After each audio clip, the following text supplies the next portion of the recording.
সফলতার অনেক গল্প হয়, অনেক প্রশংসা, অনেক আড়ম্বর, অনেক আনুষ্ঠানিকতা করা হয় যখন আমরা জীবনের কোনো একটা পর্যায়ে সফলতার দেখা পাই।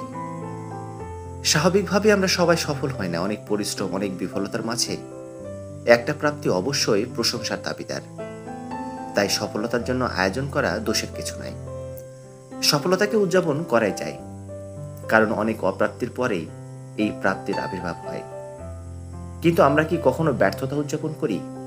কখনো কি বিফল হওয়ার পর আয়োজন করি, ব্যর্থতা উৎসর্গ করি? ব্যর্থতার বোঝা থাকে শুধু নিজের উপরে। প্রতিটি বিফলতার একমাত্র সাক্ষী একমাত্র আপনি নিজেই। আমরা কখনোই ব্যর্থতায় শোরগোল করি না। বিফল হওয়া, চাপ, আর্তনা, তীব্র বেদনা শুধুমাত্র নিজের কাছেই থাকে। লোকে জানলে লজ্জা পেতে হবে, তাচ্ছিল্য বরণ করতে হবে।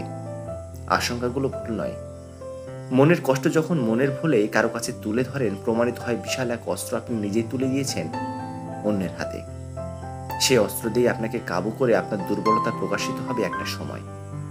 তাই ব্যর্থতা আমরা ঢেকে রাখাকে শ্রেয় মনে করি, নিরাপদ মনে করি।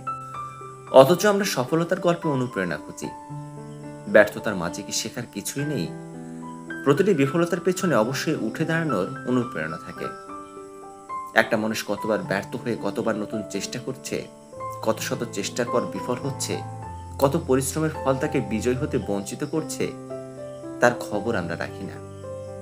আমরা আলোচনার কেন্দ্রবিন্দুতে সফল মানুষটাকেই রাখি।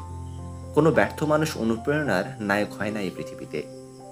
সফলতার গল্প ছড়িয়ে পড়ে, কিন্তু ব্যর্থতার পদক্ষেপগুলোর হিসেব রাখা হয় না আমাদের।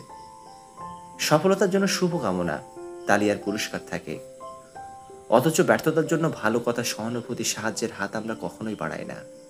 বিফলতার জন্য শুধু কটূক্তি অথবা অসম্মান করা, এটাই আমাদের দায়িত্ব হয়ে দাঁড়ায়।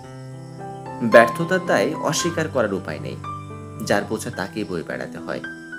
কিন্তু আমরা কঠিন সময় আরো জটিলতা সৃষ্টি করে মানুষের হতাশা বাড়িয়ে নিজের সফলতার জন্য এগিয়ে চলি প্রতিদিন।